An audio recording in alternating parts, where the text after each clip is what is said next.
Liverpool, perched on England's northwest coast, where the River Mersey meets the Irish Sea, was one of the world's most powerful cities in the early 1800s.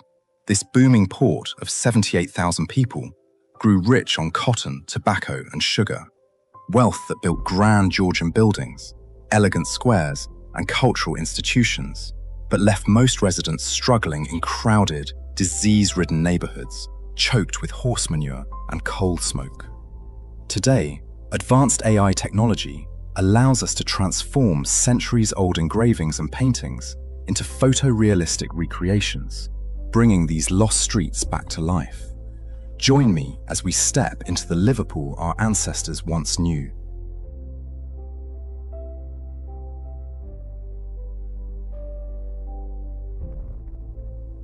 The Liverpool Town Hall was the very heart of Liverpool. A dazzling symbol of the town's massive wealth, the town hall had risen from tragedy, having been rebuilt after a devastating fire in 1795. Designed largely by John Wood the Elder, its completion proved that Liverpool was a major global player. In this era, it was the center of all civic and social power. While the council met downstairs, the grand ballrooms upstairs hosted the powerful merchants and dignitaries who governed the town's trade. Look up. High above the dome stands the statue of Minerva, the Roman goddess of war and wisdom. She was also the goddess of commerce and the arts, a perfect guardian for this powerful port. Today, the council chamber still hosts local government, and the Lord Mayor uses it as their official base for civic duties. Its magnificent Georgian rooms now host public tours, weddings, and official receptions. For centuries, sailors returning home knew they'd reached Liverpool when they glimpsed this spire rising above the Murie. Our Lady and St. Nicholas, the sailors' church, had watched over the waterfront since medieval times. That elegant spire you see was added in 1746, specifically as a navigation marker for ships entering port. At high tide, the river would lap right against the churchyard walls. This engraving captures Liverpool in 1808, just 2 years before disaster struck. On a Sunday morning in February 1810, as bells rang and families gathered for service, the spire suddenly collapsed into the nave below, killing 25 people, most of them children, from the local charity school. The tragedy shocked the city, but Liverpool rebuilt, as it always did. St. John's Market, opened in 1822, was where everyday Liverpool came to shop.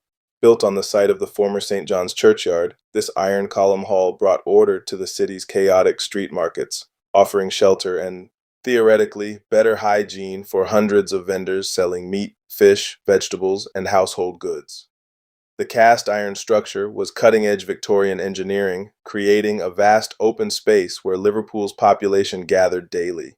Here, wealthy housekeepers rubbed shoulders with working families scraping together pennies for dinner, all navigating the noise, smells, and bustle of Victorian market life. The floor was perpetually damp with crushed vegetables and spilled liquids. The air thick with the smell of fish and unwashed bodies and pickpockets worked the crowds. But St. John's Market was essential, the place where a city of over 100,000 fed itself before the age of supermarkets. The original building was demolished in 1964, replaced by a shopping center, later demolished in 2016. This unassuming building represented revolutionary compassion, founded by Edward Rushton, a blind poet and abolitionist who'd lost his sight caring for enslaved Africans aboard a ship. The School for the Indigent Blind was Britain's first specialist school for blind children. Here, in a purpose-built facility that opened in 1800, blind students learned basket weaving, brush making, and music, gaining skills that could sustain them rather than condemning them to begging.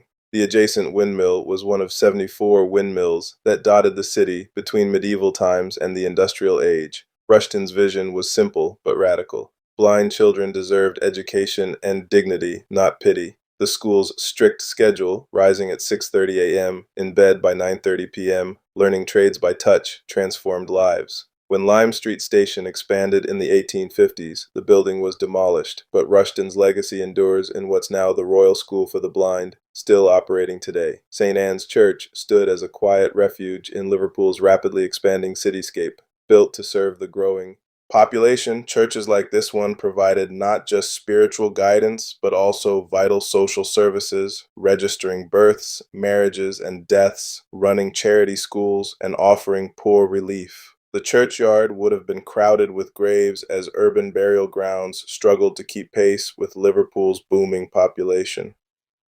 Liverpool's rapid industrialization was beginning to strain these traditional parish structures. The same coal that powered the city's prosperity also slightly blackened the church's stonework. You can see decades of soot accumulation on its walls.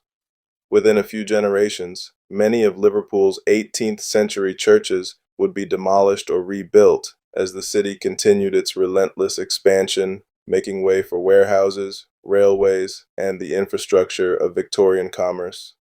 The Lyceum was Liverpool's temple of learning, a place where merchants enriched by trade could reinvent themselves as scholars and gentlemen.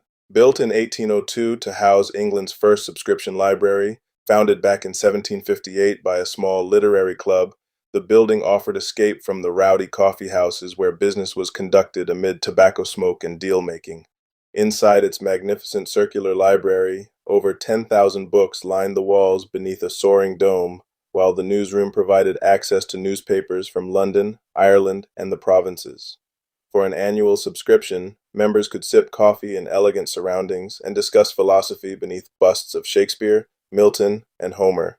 It was Liverpool's attempt to prove it was more than just a port, that commercial success could coexist with intellectual refinement.